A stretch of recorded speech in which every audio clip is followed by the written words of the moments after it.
Welcome to the deep dive. Today, we're really plunging into something fascinating. It's a comprehensive course manual, essentially, about improving communication. Yeah, communication, presence, authenticity, Uh, how you connect with people. It draws a lot from Frederick Dodson's work. right, things like charisma, assertiveness, even uh, word power, your voice, your presence.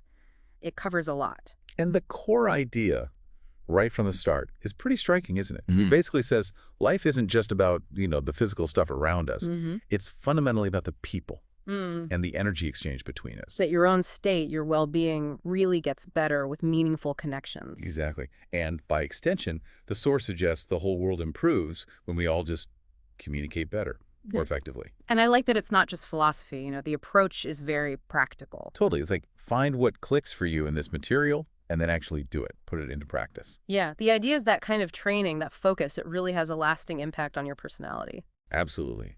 So our mission here for this deep dive is to sift through all this material. Pull out the best bits. Yeah, the most actionable insights, those nuggets that can help you really understand what matters when you're connecting with others. Let's try and make it tangible. Okay, so where do we start? Let's maybe begin with something that sounds a bit, I don't know, maybe a little mystical or practical. This idea of an energy field. Right, the aura. The source says it's like this field around your body. And it stores everything about you. Kind of, yeah.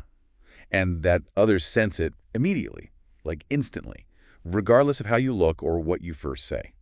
So your presence itself changes the mood of a place, even if you're silent. Exactly. And negativity. Apparently it's super hard to hide because you're constantly radiating it. The author gives an example, right? Like you have an argument, maybe you think you didn't say anything mean.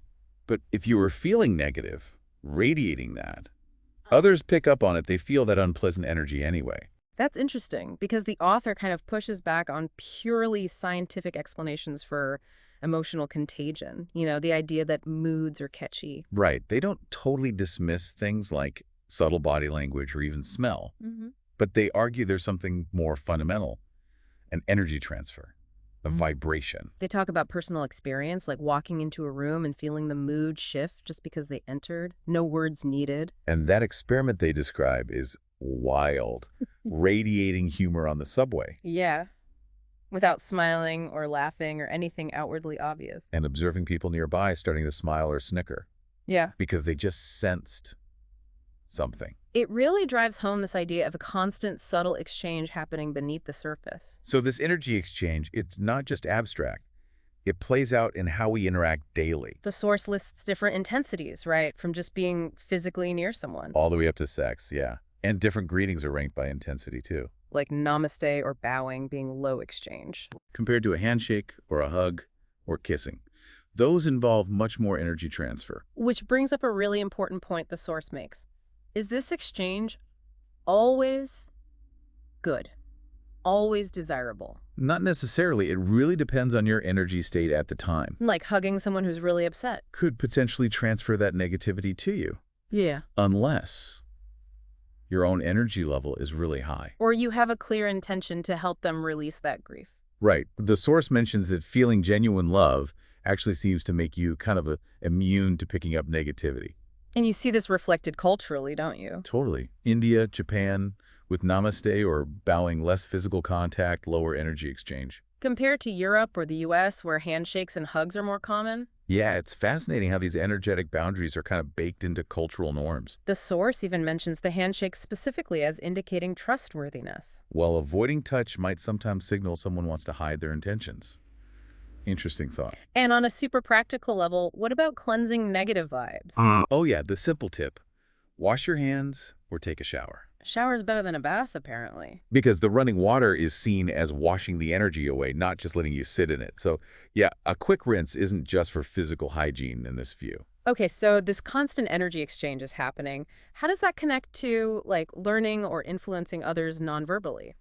That brings us to what the source calls spiritual osmosis. Spiritual osmosis. Okay, what's that? It's this idea of nonverbal learning.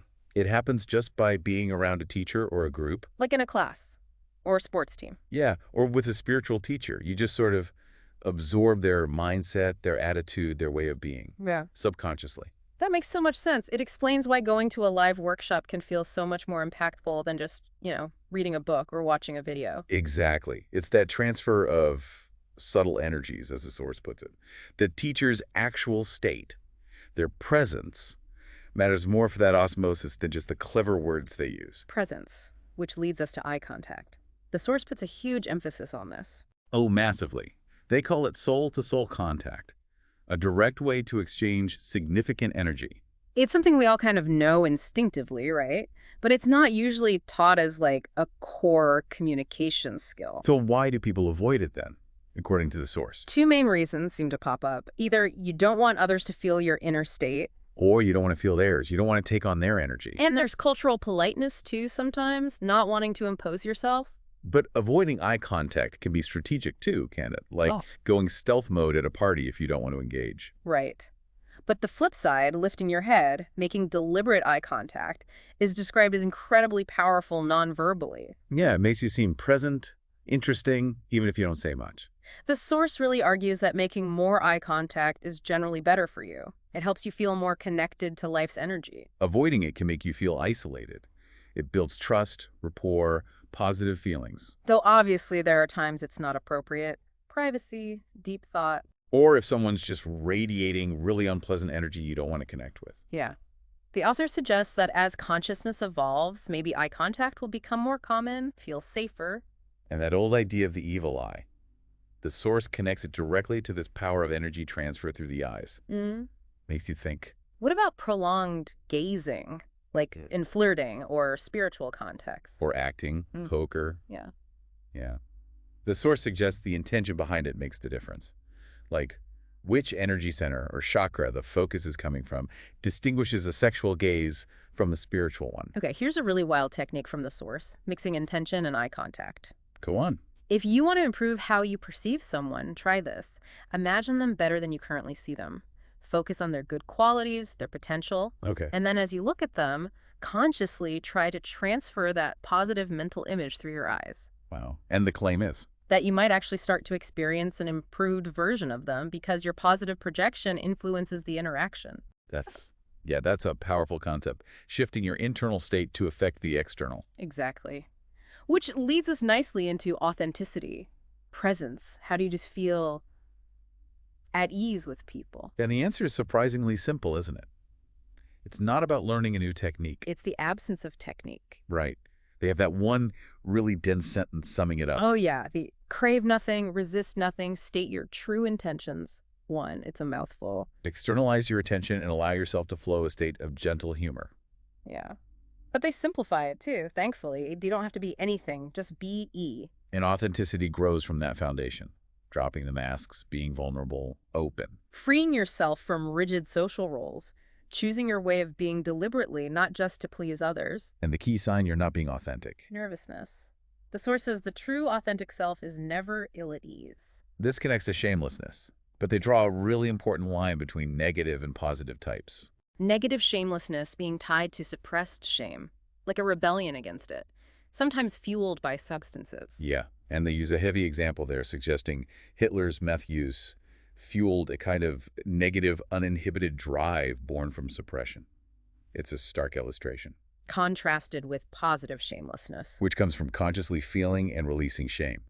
That leads to real freedom, less self-censorship, letting go of the what will people think fear. The source calls this positive shamelessness fundamental for a free, successful life. It's the opposite of those nice girl or good boy identities we might adopt in childhood, the ones based on pleasing others out of fear. Your higher self, they say, isn't defined by those roles, but by its own choices. And in that state of positive shamelessness, you speak freely, spontaneously. Your motivation shifts. It's not about being liked anymore, which paradoxically makes you less liked, the source notes. Right. It's about doing what feels right and good to you.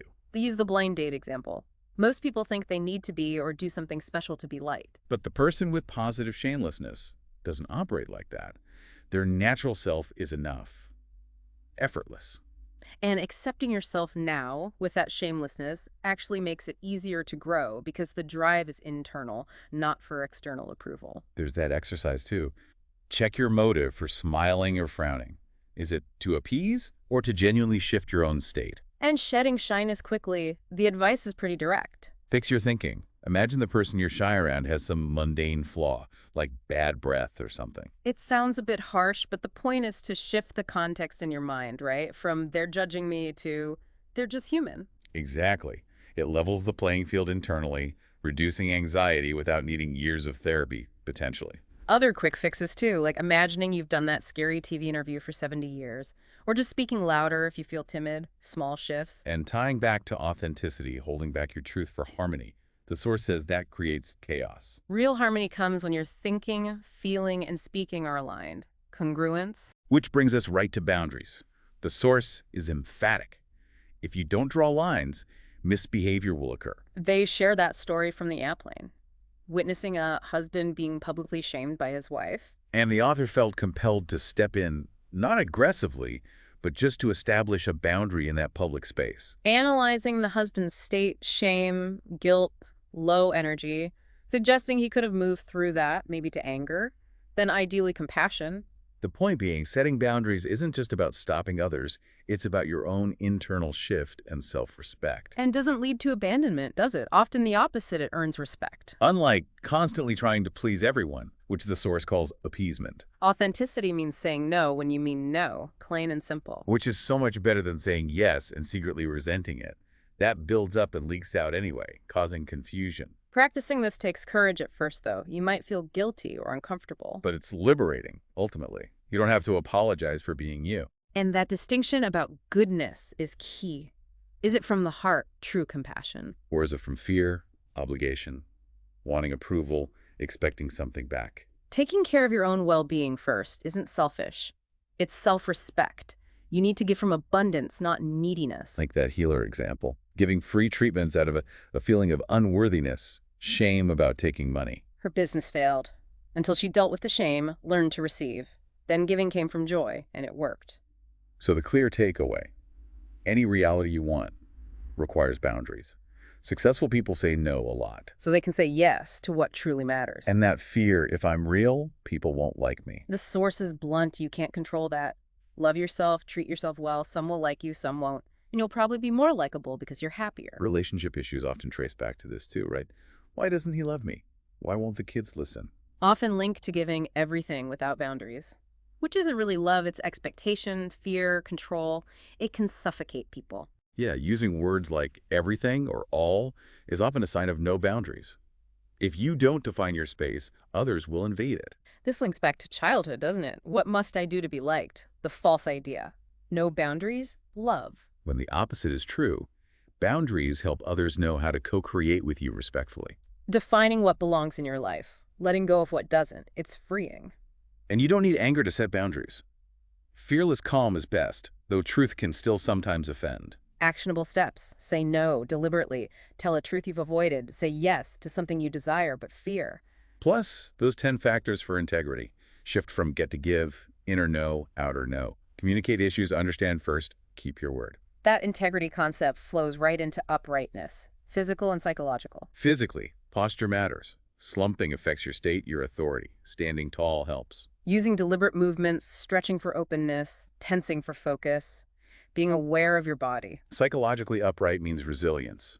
Staying true to your path despite challenges, not swayed by fear or desire. And spiritually, having spine, acting with integrity because deep down nothing's hidden, being integrated, respecting the whole. Which connects directly to increasing your word power. How? By reducing lying, chatter, gossip. Why is lying so bad for word power? Because it teaches your subconscious that words don't matter. They don't align with reality. It weakens your intention. So how to boost it? Key ways. Silence, listen more, pause more. Keeping your word absolutely crucial. Don't break promises, be punctual. Vocabulary makeover, learn new words. Use evocative language, it shapes your state. And speak words of appreciation. Sincere praise lifts you up too. What about alarmists, people who exaggerate threats? The source sees them often as dishonest or manipulative. The advice: don't engage with the fear. Stay calm. Radiate positive or accurate info. Integrity means being a source of truth. All this energy, authenticity, boundaries, word power stands in stark contrast to what the source calls groveling. Yeah, that's a strong word. Synonyms like needy, servile, antonyms like worthy, noble, bold. And those examples are painful. The woman sacrificing years for a vague promise. The guy losing the dream woman by having no boundaries. Compromising integrity just doesn't work. You end up seen as spineless, boring, And the root cause of groveling. Being out of touch with your own inner abundance. projecting too much importance onto others, bosses, partners, celebrities. Your attention is locked on them, trying to impress. Whereas self-confidence means your inner world is enough. You appreciate others' attention, but you're fine without it. That's their loss, as the source puts it. No human is more important than your connection to your core, to the infinite. The person with integrity isn't waiting around for external validation. They're full of energy and joy now. Which brings us to dealing with fear. The source calls it a magnet for negativity. Shyness, paranoia, panic, worry. Yeah. But it distinguishes natural fear, protective, maybe 5%, from neurotic fear, subjective, 95%. And the focus is overcoming that neurotic fear. The core insight here is crucial. Suppressing fear wastes life energy. Because fear and joy are the same energy. Just through different filters are thoughts and beliefs. Exactly. So suppressing fear is like damming up your life force. It leads to exhaustion. So the wrong question is, how do I get rid of the fear? The right question is, what thought is creating this sensation? Change the filter, not the energy flow. They show that questioning technique. Fear of job loss, failure, homeless, death, extinction, nothingness. Right. Confronting the chain often leads to realizing the ultimate fear is absurd. All this worry over nothing. It can bring a sense of truth, nothing to lose. Is there a more active way? Oh yeah. Face it, confront it, go through it. Courage isn't absence of fear, it's moving despite it. Exactly. Yeah. The source says the way out is through. Doing that makes fear vanish surprisingly quickly, leads to feeling fantastic. And this applies to all those everyday fears, stopping us, public speaking, asking someone out. Yeah. Embrace failure deliberately. Right. Try to fail. It's often not as bad as you think, and it's part of success. Embrace rejection, too. Get rejected so often it becomes boring. You can't be rejected unless you reject yourself first. Approach the person you fear. The fear is usually just projection. If they're unfriendly, their issue, not yours. You don't need everyone's approval.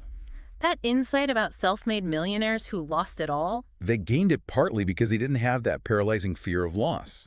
Hitting rock bottom can remove that fear. Familiarity reduces fear, too. The first date example. Yeah. Terror, noticing flaws.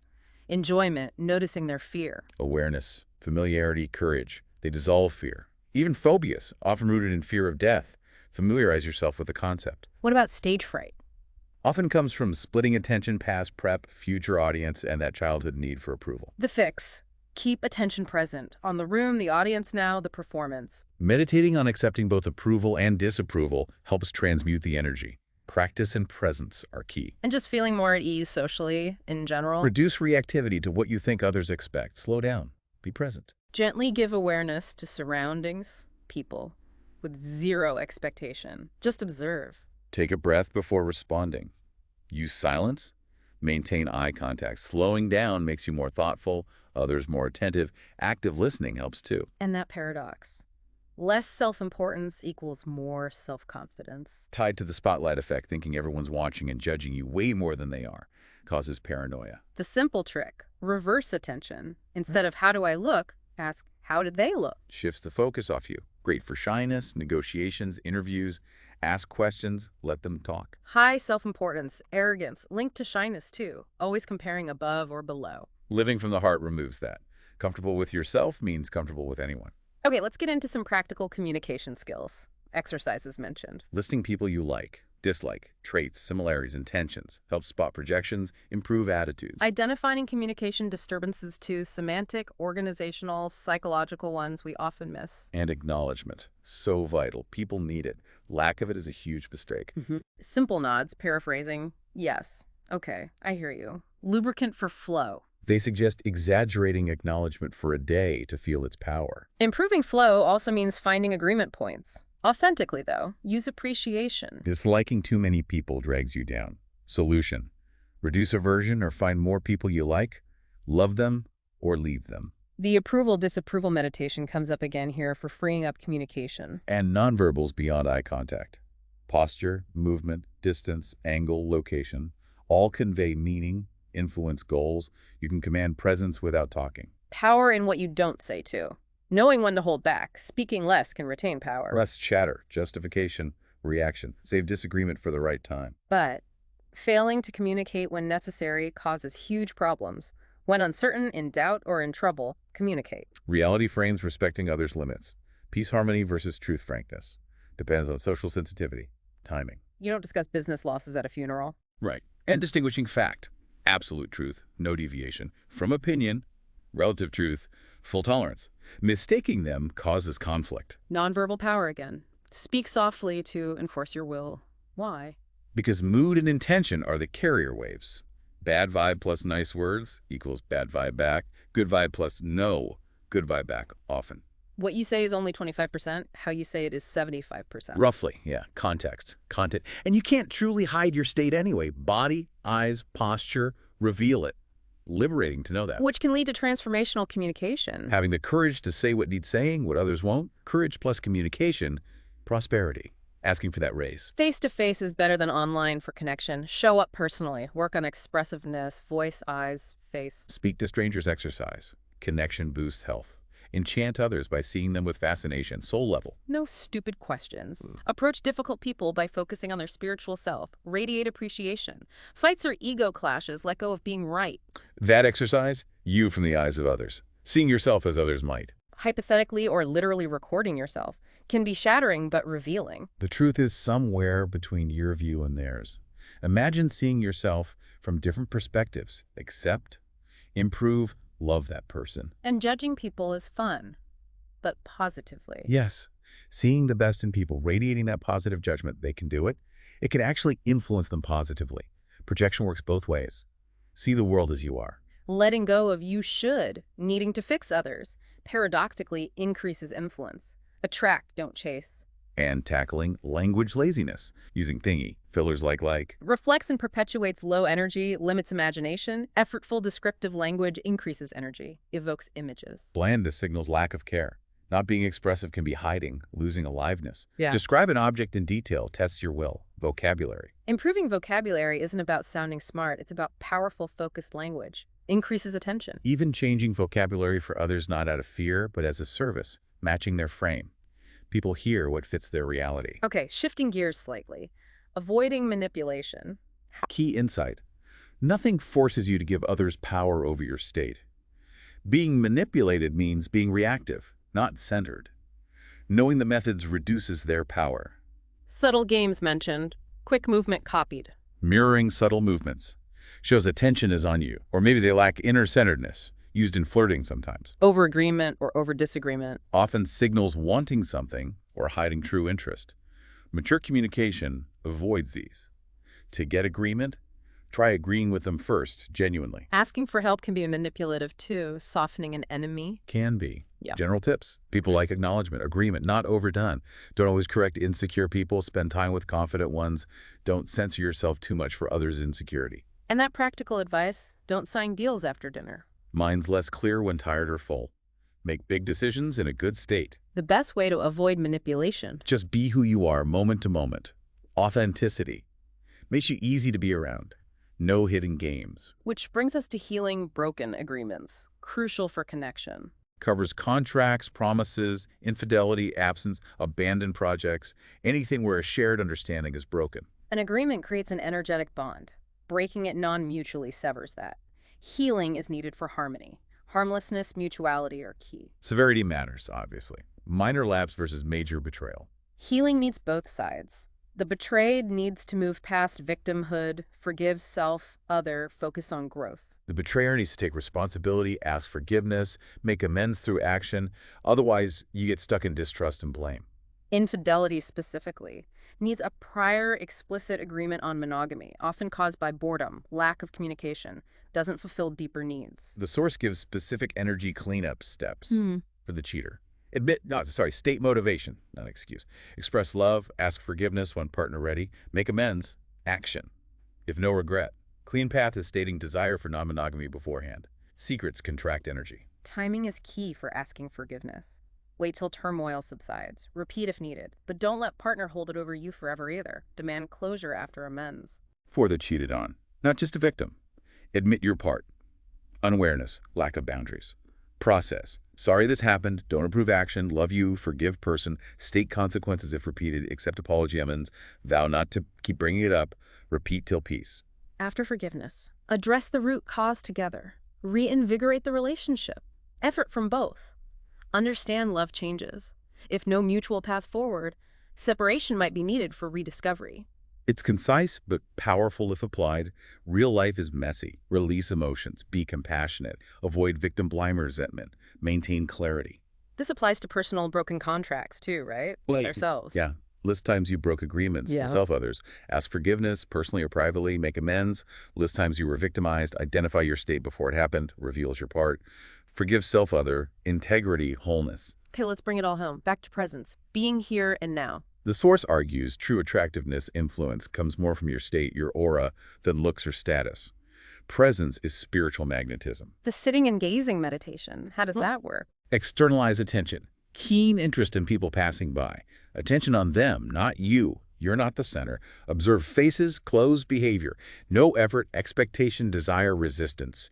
Expectation kills the flow. Most people won't notice you looking. Apparently not. Some might return the gaze with appreciation, especially older, more present people. Appreciation arises naturally in this state. Patient, relaxed, free attention shifts your state.